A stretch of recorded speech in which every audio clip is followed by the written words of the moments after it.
maker. It's time for the twerkulator. It's time for the twerkulator. It's time for the twerkulator.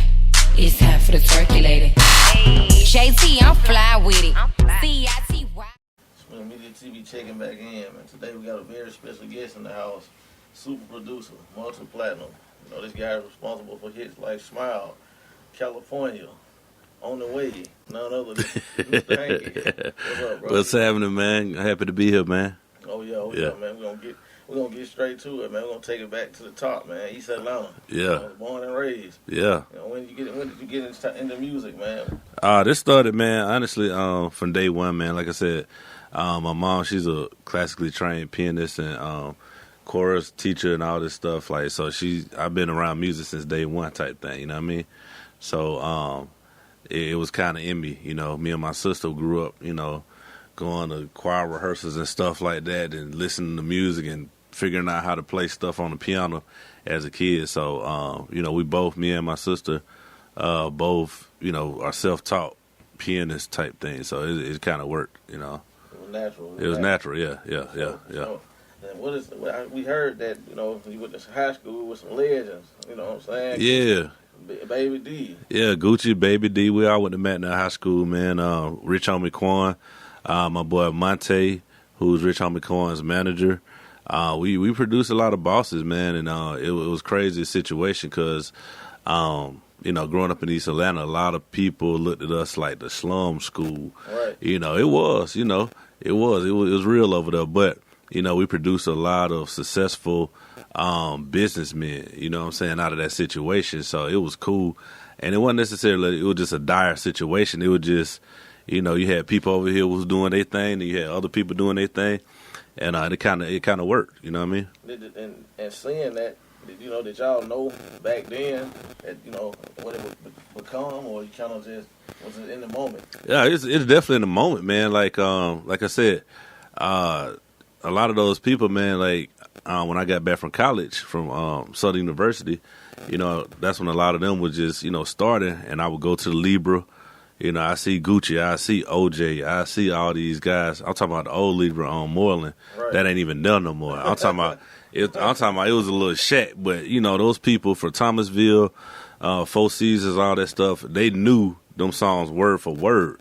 You know what I'm saying? So I always, you know, value those small beginnings, you know, because that's where your real fan base really comes from. You know what I'm saying? Right. So I literally saw a lot of stuff built from the ground up. You know what I mean? Did you get your start with College Park, or it was kind of like before then? I was dabbling in it, you know. Before then, I had a label called Hall of Fame Entertainment that I had in Southern. When I was a student at Southern, my boy Toe Jam, he graduated a little bit earlier than us. He was about 3-4 years older than us, and he had started in the real estate. And, you know, he seen what I was doing, and, you know, he's like, hey, man, let's just try it, you know. And we had an artist named KB. He go by the name Mr. Wired Up out of Houston. And I don't know if you know him now, but he's, like, popping now. You know, he's DJing at Onyx. Shout out to him, man. I'm proud of him. He just got to deal with my boy Nitty. Nitty, you know, signed him as an artist. So, matter of fact, when I get back to Atlanta, I'm going to get back in with him. He's in town. So it's, you know, a lot of stuff coming full circle, man. It's crazy, you know what I'm saying? Yeah, that's crazy, man, because you never know what's going to happen. You never know. You know what I'm saying? You never know. And I try to tell artists and, you know, people that all the time, you know, even if you think you hear whatever, man, you never know. You know, this podcast could be the next Breakfast Club, you know what I'm saying? And that's how it happens. You never know.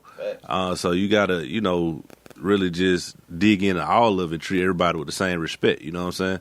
And it goes a long way, you know. So that's just basically how I kept it. You know, everybody we grew up around, from Ying Yang twins, you know, they from East Atlanta too. Shout out to them, D-Rock.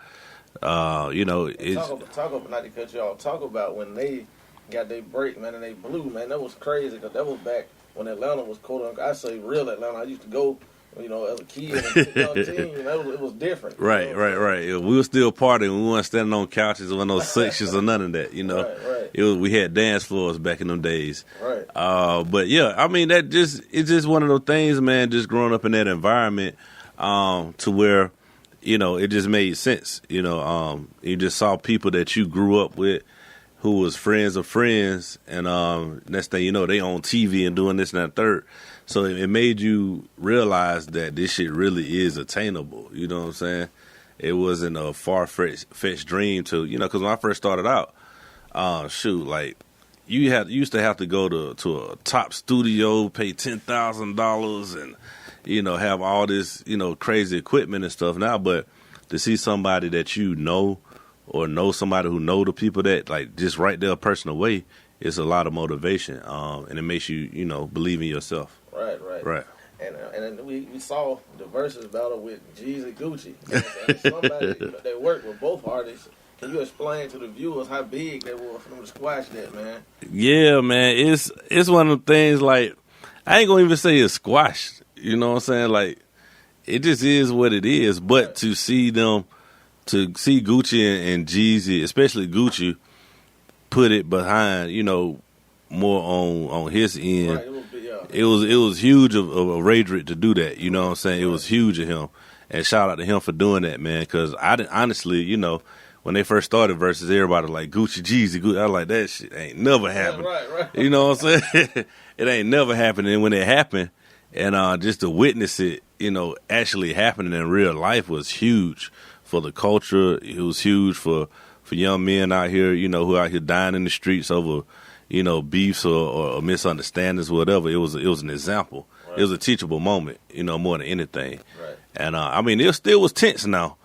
I ain't, when Gucci dropped the truth, we was like, might be some blows. It was one, and everybody knew, everybody in the building knew, everybody in the world knew that record was coming. You know what I'm saying? Right. We all knew it was coming, and when he got it off, he popped this shit a little bit more, and I get it, Yeah, I get it, yo. I get his side, I get all sides of it, so it was a huge moment. Yeah, for sure. And we're gonna get into some of the production from your side, man. What, in your opinion, makes a great producer? Oh man, that's a great question. Man, the main thing for me is you got to understand the artist and you got to understand the moment. You know what I'm saying? So many times, people trying to get into producing and production, and they think it's about the beats. Oh, I got these beats. Nigga, that's 10% of this shit. You know what I'm saying? That's 10% of it. To where, like, you have to make the right beat for the right artist. Then you got to write the right song, get the right feature on it. It's just a lot of different factors that go into creating a hit more than just the beat. The beat is 10% of this thing. Right. But to understand how to actually produce the actual product, that's what people don't understand. That's what producing is. You're producing the product, the finished product, not just the beat. Like the artist, how he or she needs to look, how it needs to be distributed, how you need to roll it out. Like you have to be hands on that to make sure that this thing works. And I shout out to give a shout out to College Partner when I was working with them. Right. I saw how they took Ying Yang from here to here, and they grew that thing. And then when that era was over, then they saw Soulja Boy was a whole nother artist from that era to that era, and literally, just really cultivate it and get it to where it is now. So I think that's a huge part of it. You know what I'm saying? Yeah, it's definitely. I mean, because you got a lot of producers, they just work with the artists as far as giving them a beat. That's it. And some artists, but you got some producers, they actually develop the artists. And that's the difference between a superstar and a one-hit wonder. It's too many one-hit wonders out here. Like, I don't know if you seen the rant T-Pain did the other day. Yeah, but it's a real shit. Like, we've been saying this for the longest. Like, we'll get into a studio. I mean, these people come, no matter what I say the budget is, they got it. And then they say, hey, man, that song Twerkulator that you got? Or that song Straightened by the Migos? We need something just like that. And instead of them, making their own, they go exactly for that. Right. That, to me, it watered the game down. It watered. Hip hop fan, to me. Come on, man. Watered the game down. There's no originality in the game today. Exactly. It's only one McDonald's. Yeah. And there's only one Chick-fil-A. Fact. Everybody else is kind of, but that's what's going on. It's a bunch of baby McDonald's and wannabe Chick-fil-A's, and it's nasty. It don't taste good. So we're gonna get into some of your hits, man. How did Smile come about, man? with Duval? How did that hit become the hit that it is today? It really came about because of my boy Bebe, who's a DJ out of Dallas. Shout out to Bebe. Yeah, and Bebe was crazy how things work full circle. Bebe was involved with Hurricane Chris, and that's who the song "A Bebe" is about. It's about the DJ. "A Bebe, play my song, turn it up."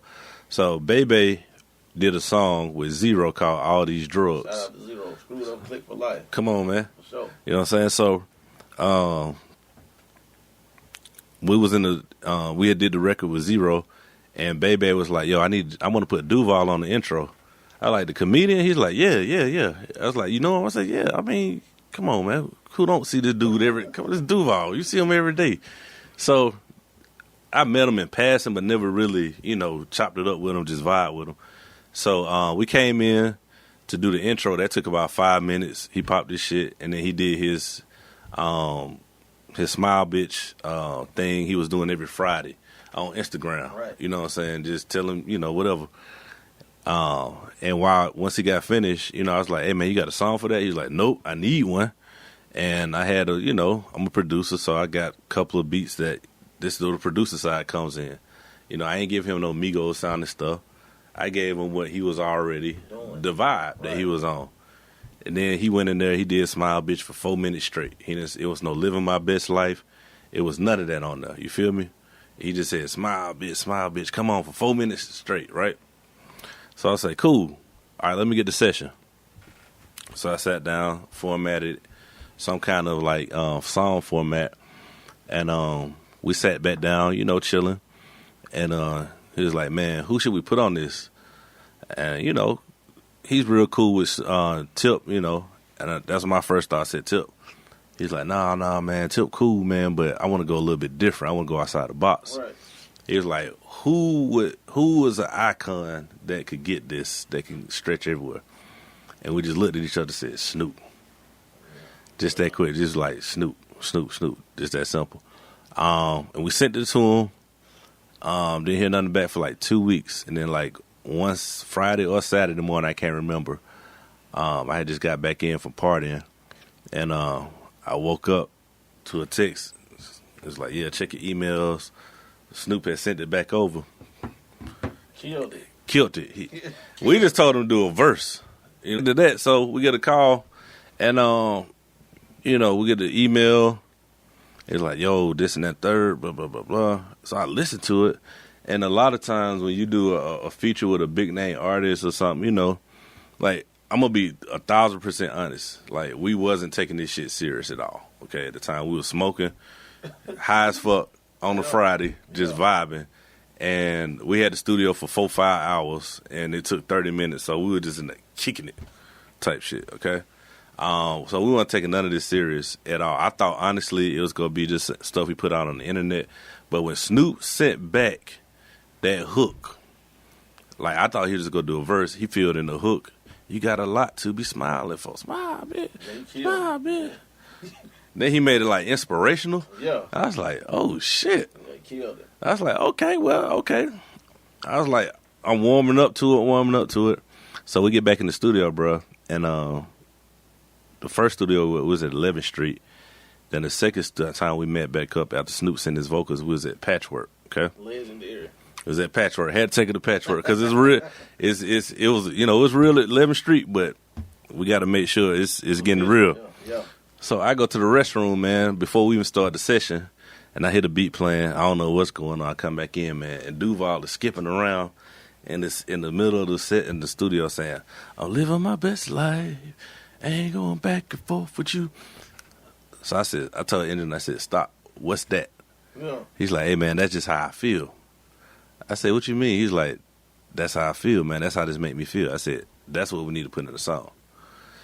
And at that point, that with the Snoop and everything, I was like, yo, I said, dog, I ain't even trying to, cap you down or nothing like that, but this shit is a hit. It's like a hit. And he was like, we got to put somebody else on it. He FaceTimed Ball Greasy, played it for him. I'm a big fan of Ball Greasy. Come on, man. Ball Greasy been out here for a year. He ain't no new nigga. Everything he get, he deserve it because he put in the work. Yeah. You know what I mean? So he called it Ball Grease, and I was like, damn, that's perfect. So, you know, Duval, it's like he had a vision for it. Once everything got started, he knew exactly what we needed to do. He's like, yeah, I'm calling my nigga Ball Greasy. Ball Greasy, no lie, sent his verse back in like 5 minutes after that call. That's crazy, man. And that's how it happened. We got what we got today. So what had happened was, after we got the Ball Greasy session and stuff, you know, I usually like to go back in and mix and master, make everything sound like, you know, fucking amazing and stuff. Right. Nah, it wasn't none of that. It was the raw, rough mix. That's what you're hearing. It's not mixed. It wasn't none of that. It was just straight out the studio, rough draft, put up on iTunes. That was it. That's crazy. Yeah. And to see that now, you know, growing and see it went platinum, man. I know all of y'all just, you know, celebrating, man, because that was big, man. Hey, man, it was huge for the culture. And I think more importantly, like, it's a timing thing, you know. We wasn't trying to compete with, you know, what was going on. We were just doing this. And I think that's a valuable lesson I try to tell all artists, man, and producers and media outlets and everything, man. Just do what works for you. Yeah. And I promise you it's going to come back, you know, the right way. You know, you start getting phone calls, you know. Yeah. You ain't got to compete. Yeah. You know what I mean? Once people know you for doing you, can't nobody do you like you, and people will always call you for that. For sure. And do you think that you get, as a producer, do you get the proper credit that you deserve now? Or you kind of still, I guess I'm asking, what keeps you going? Man, you know, I'm going to tell people like this, like, and I try to tell other producers, like, songwriters, you can't worry about the credit. You know what I'm saying? Like, as long as your credit says produced by, what you call it, you got your publishing, that's all that matters. Because you have to understand, like, it's still a business at the end of the day. And these companies, these labels, a lot of times, they're not going to promote you, or the artists are not going to promote you if they don't feel they can benefit off of it. You know what I'm saying? If you're not signed to them, to their management team, or somebody affiliated with them, or you're not part of their publishing situation, you know what I'm saying? It's one of those, like, you just got to do you, you know what I'm saying? And I used to get pissed off about it. I ain't gonna lie, like, man, these niggas at the Breakfast Club, they ain't mentioned my name one time. Yeah. But, you know, it's cool, like, because people know, you know what I'm saying? So, at the end of the day, you know, you can only, you know, hire your publicist and all this other stuff and hope, you know, that, you know, you get the most traction out of it. But you can't worry about it. You got to keep working, man. Yeah. You know, if I ever got caught up in, like, I got Twerkulator going out right now. Right. To me, once a song goes and it's popping, I'm done with it. Like, I post about it and everything, but I'm already working on the next second one. Like, I got a record with Summer Walker. I just did a White Tea remix for that's similar to Twerkulator, just a real party vibe. You know, so I'm just, you know, I got a bunch of big records out now, but I ain't really worried about them because they already out. I'm on to the next one. Yeah. As you see. Yeah. You feel me? Yeah. You know, as you see. So we're literally, you know, doing that type of thing. So. And then, speaking of the City Girls, did you work with them previously before this? Or it just how did it come about with them? So my boy, shout out to Slab, that's with Rick Ross. You know, you see Slab all the time. Slab reporting live, that's my dog. Yeah. And I met Slab through this other independent artist. He was in there with her, and we just clicked, you know what I'm saying? So he was like, yeah, man, I write songs. I got ideas for shit and everything. And he was like, man, you know, I got an idea for a song for some girls. And that was it. He gave me the concept for it, and what they say, I understood the assignment. You feel me? We put it together, and, you know, it was just an idea. Shot it over to him, and when I tell you, when they sent they shit back, they killed it. Like, shout out to JT in Miami. Like, nobody could have did Twerkulator but them.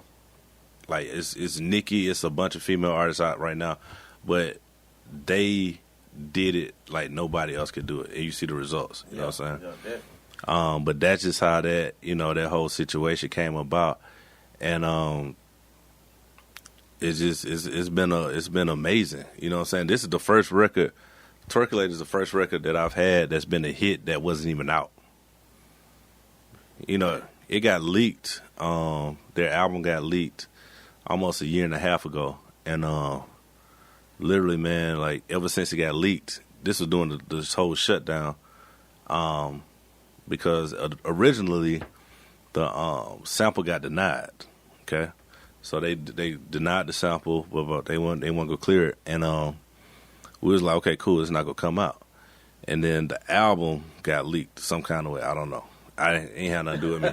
I don't think I had was Twerkulator. I didn't have the whole album, but so it got leaked. And imagine having a record, like people don't understand like how you got to be so focused and doing what's right to be like really focused on like you couldn't repost it, Right. you couldn't talk about it, but you getting 100 mentions an hour about people saying release Twerkulator. I'll pay you $1,000 if you give me Twerkulator. Where's Twerkulator? Where's Twerkulator for a whole year? That's why if you look at my Instagram, my Twitter, there's no original tweets. It was only Instagram because I couldn't go on there because they got City Girls got like a real cult fan base. Yeah. They just ain't named them yet. They got the Beehive with Beyonce, but Right. they got their own fan base, like, and they are aggressive. Okay, and they was hitting me up like, "Yo, Mr. Hanky, I know you got the Twerkulator. Why don't you just put it on iTunes?" And they didn't understand the business side of it. Right. But imagine having that. People hitting you on Facebook, people hitting you on YouTube, people hitting you on every possible way asking for a song for a year and a half. That's crazy. And they're tagging you. You can't repost it. You can't do nothing. On TikTok, the straw that broke the camel back for me was TikTok, the girl Charlie. Yeah. She's like the number one influence on TikTok, right? And I was ignoring it. Everybody was ignoring it. And Charlie did the dance, and it got over like 4 million plays in like an hour. And that's when I hit my boy. I hit Coach. I said, "Hey, man, well, we got to do something." Yeah. I don't know what we got to do. I don't know what we got to give up to make this happen, but it's got to happen. Yeah. This is a monster. And talking about business, explain, because a lot of producers, some don't get paid because the business not right. Explain to everybody how important it is to have your business in order up front so you can take care of the back end. Yeah, I mean, honestly, man, like, get you a good legal team, man. Like, get you a good entertainment lawyer. It doesn't, I hear people complain all the time, like, oh, man, I don't want to pay a lawyer this and that third. So you don't want to pay a lawyer $500 to look over a contract or $1,500, whatever they're charging, to look over $1 million contract. Yeah. That's too much. But so you'll go out here and blow an opportunity trying to go to YouTube University or Google University or listen to your homeboys or your homegirl or your cousin who's a paralegal that don't understand entertainment law. Right. You know what I'm saying? Get you an entertainment lawyer who really understands what this is for producers, songwriters, and who really live this stuff. You know what I'm saying? You're not going to get a novice to build your home, somebody who dabbles in construction. No, you're going to get a real expert. You know what I'm saying? Somebody who does this every day. So, I hear a lot of people, oh, you ain't got to do this, you ain't got to do that. Listen, man, go get you an entertainment attorney. They're everywhere. There's a bunch of them. I know plenty of them. If you don't know one, you can hit me up on Instagram, whatever. I'll gladly refer you. It's worth it. And it starts there. Because at the end of the day, no producer or songwriter should necessarily be talking and negotiating to labels. Send them to that's what I do. My attorney name is Carl Washington. Anybody who do they start talking business, I say, hey, you need to call Carl Washington. And I send over his information and hang up the phone. And oftentimes we see that, people don't understand that. It's important. Yeah. Especially when you're becoming a brand. Will your car break down, do you take it to your homeboy to try to fix it? No, not for real. No. If you really want it to work for real, no. You go take it to the dealership or a real certified person. So why is this any different? So, yeah, that's basically where we at with it, and that's what I do. So we got, when you're in the studio, what's 3 or 4 things that you have to have before you start to cook up? you cook up with a lot of people around, or you like to do it solo? Man, a lot of times my stuff comes from just a vibe. You know, I used to be a DJ. You know, if you know anything about me, I hang out a lot, do a lot of partying. So a lot of times I get my ideas just being out amongst the people. You know what I'm saying? Mostly women. You know what I'm saying? I don't listen to what no dude tell me. You know what I'm saying? Yeah, I don't care. They yeah. be like, "Oh man, your stuff hard." Yeah. What she got to say? Yeah.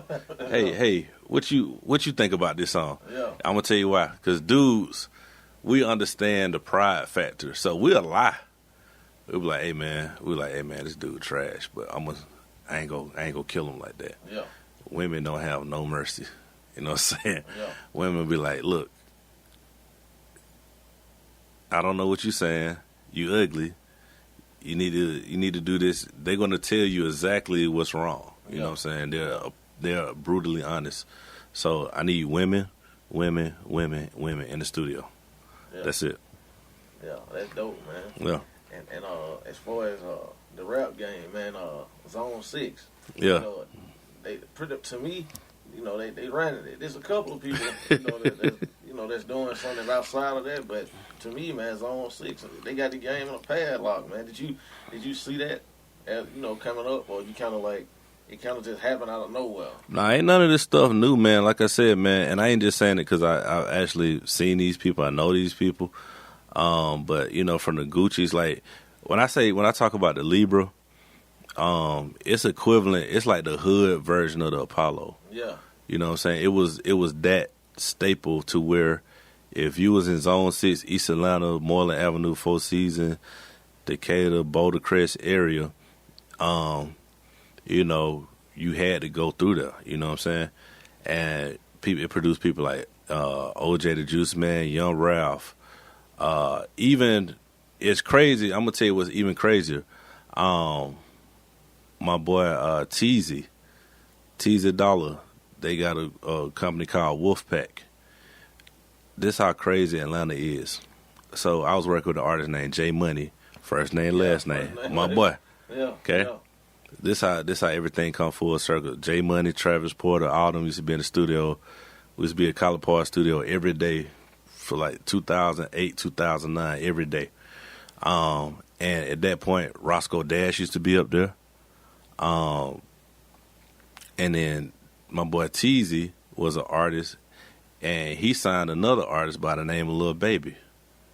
See what I'm saying? Yeah. So it's all connected. Yeah. The whole A is all connected from Future, another Zone 6, Yeah. Little Mexico, that whole movement. You know what I'm saying? Like I seen all that transpire. They all used to be at Scores on Wesley Chapel. It just when that was open. So it's all connected, man. And I didn't realize how big it was until like maybe about a year ago. Yeah. When I realized, like, damn, I really know all these people through that whole movement. Yeah. So Yeah. what speech up to now? So what you got coming up? Oh shoot, man. Like I said, Twerkulator going crazy. I'm getting ready to drop my single called Nutty Twerk with Erica Banks and my boy Ricky Coins. I've been developing this couple of artists, like I said, Kissy Lee. Shout out to her. She just dropped her EP called My Love. I did a single with her called My Love and Sheesh featuring Light Skin Keisha going crazy. I got my boy Will C. I got my boy Saddam Hussein, a new artist, out of A that I've been dealing with. I got my boy AJ Beats. He's an R&B singer. I'm really on some like Diddy, Dr. Dre stuff, bringing out new artists. Yeah. You know what I'm saying? Like I got my bigger clients that I'm dealing with. I got a couple of new records coming out with City Girls after the Twerkulator. So, as you hear, Yeah. you know what I'm saying. So, but, that's what's going on. But that Nutty Twerk, as soon as that comes out, it's gonna be a problem. Yeah.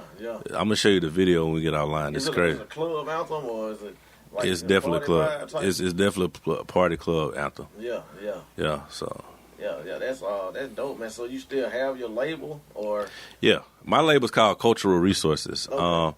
It's a full service media label company, whatever.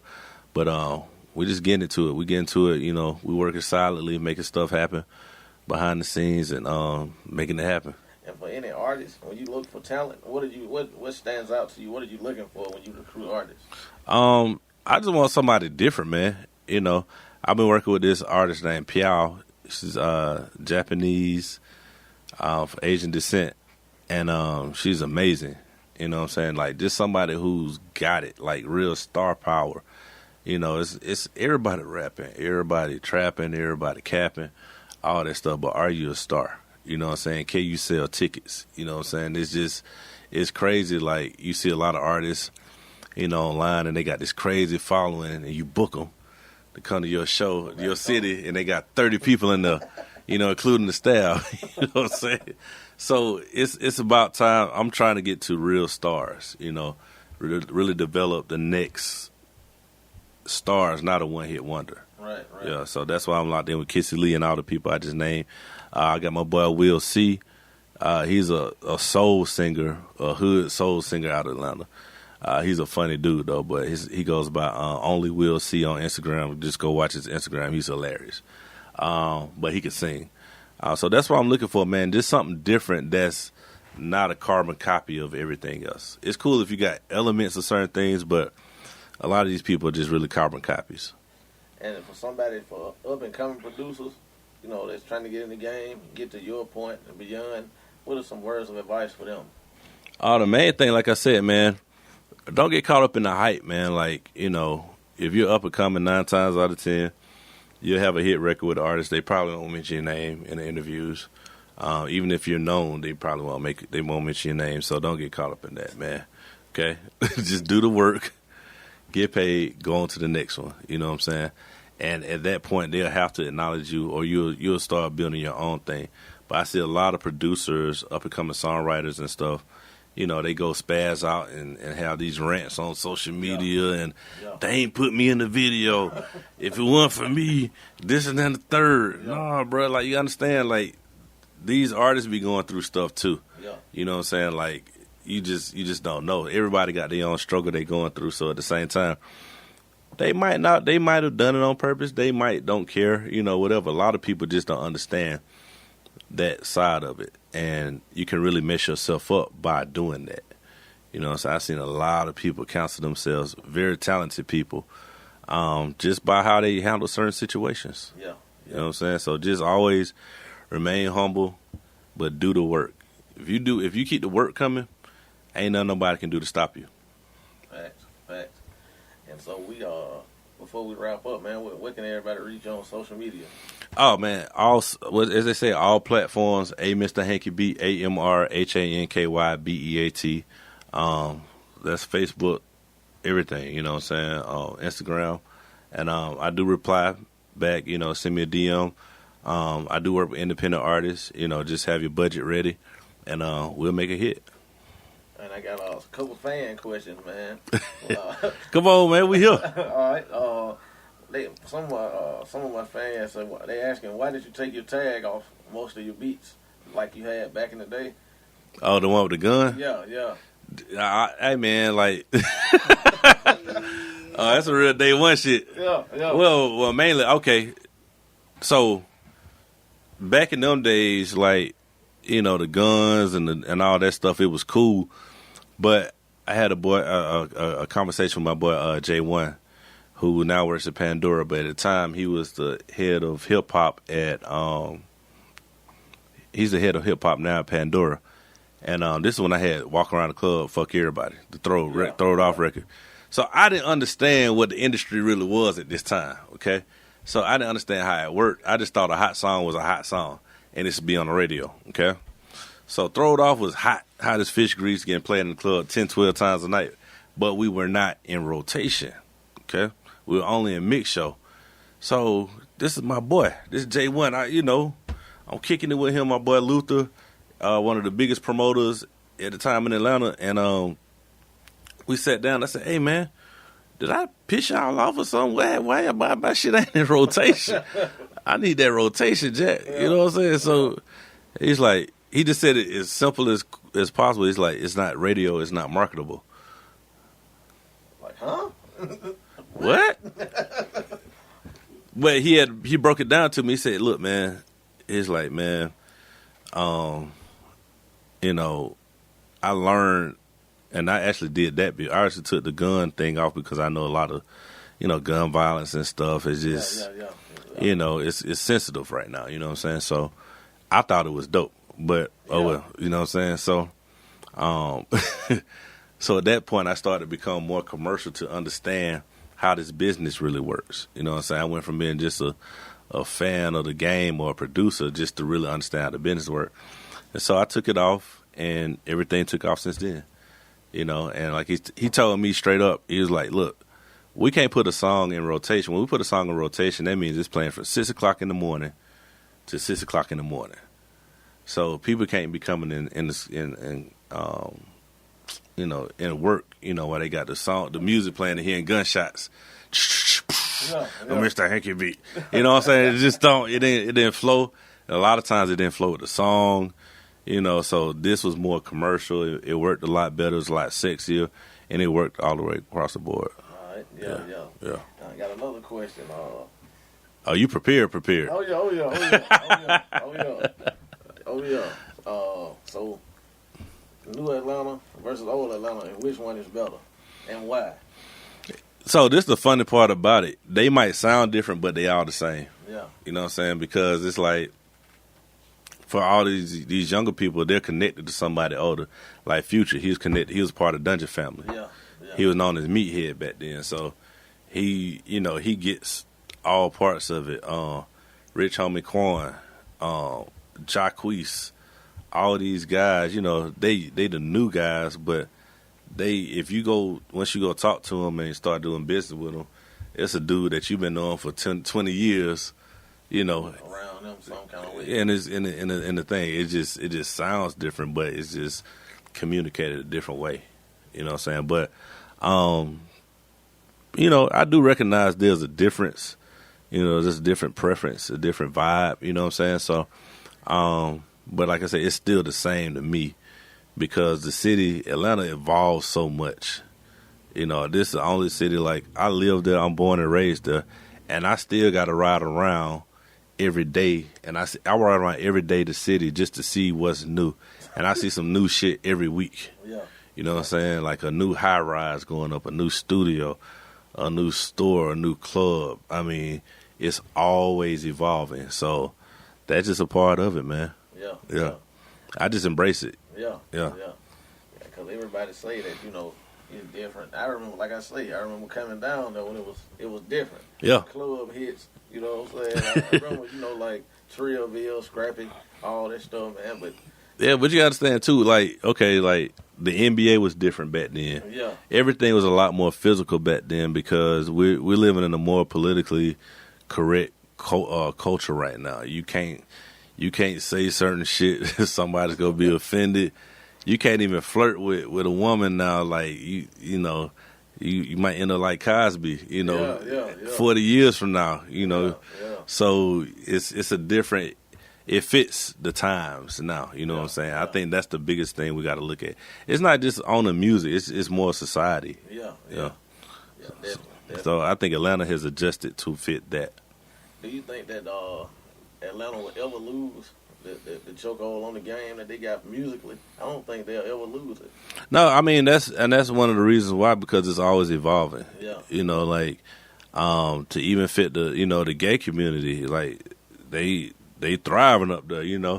And they got their side of the city, they got a whole little rainbow crosswalk. Like Atlanta's the city that's what they say, the city too busy to hate, and it's real. Like as long as you doing something productive and all that stuff, don't nobody care. Yeah.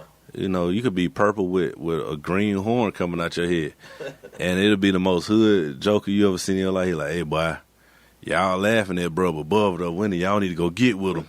Y'all need to go collab with him. You know what I mean? Yeah, So that's our mentality. Like we don't, you can come up there and thrive as long as you productive, making your money. Shoot, how can we be involved? Yeah. You know what I'm saying? So as long as we keep that going, that's what's been keeping us going.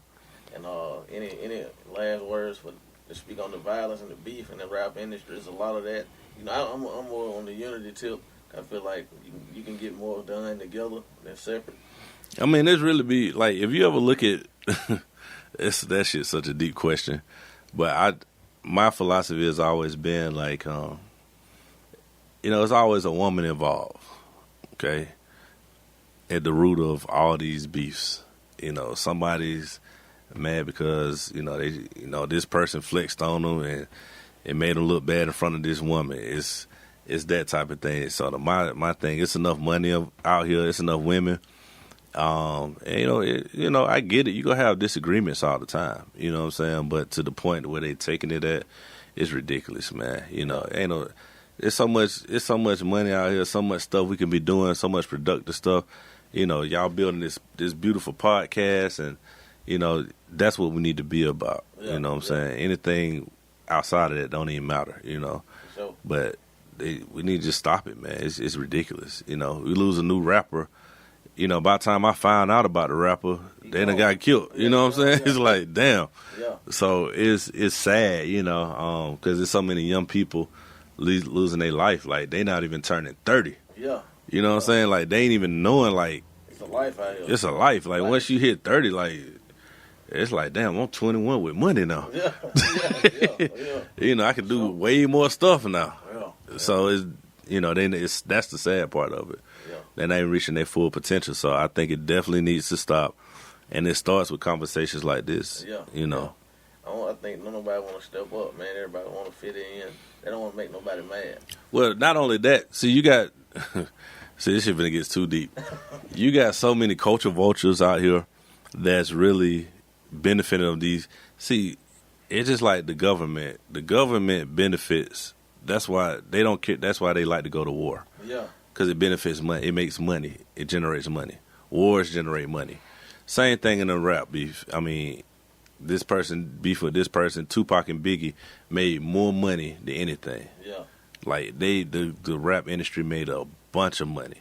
So at that point, it's just a matter of choosing what's right, what makes sense. Yeah. Most definitely.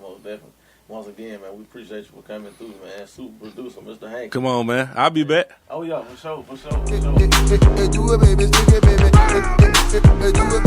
my best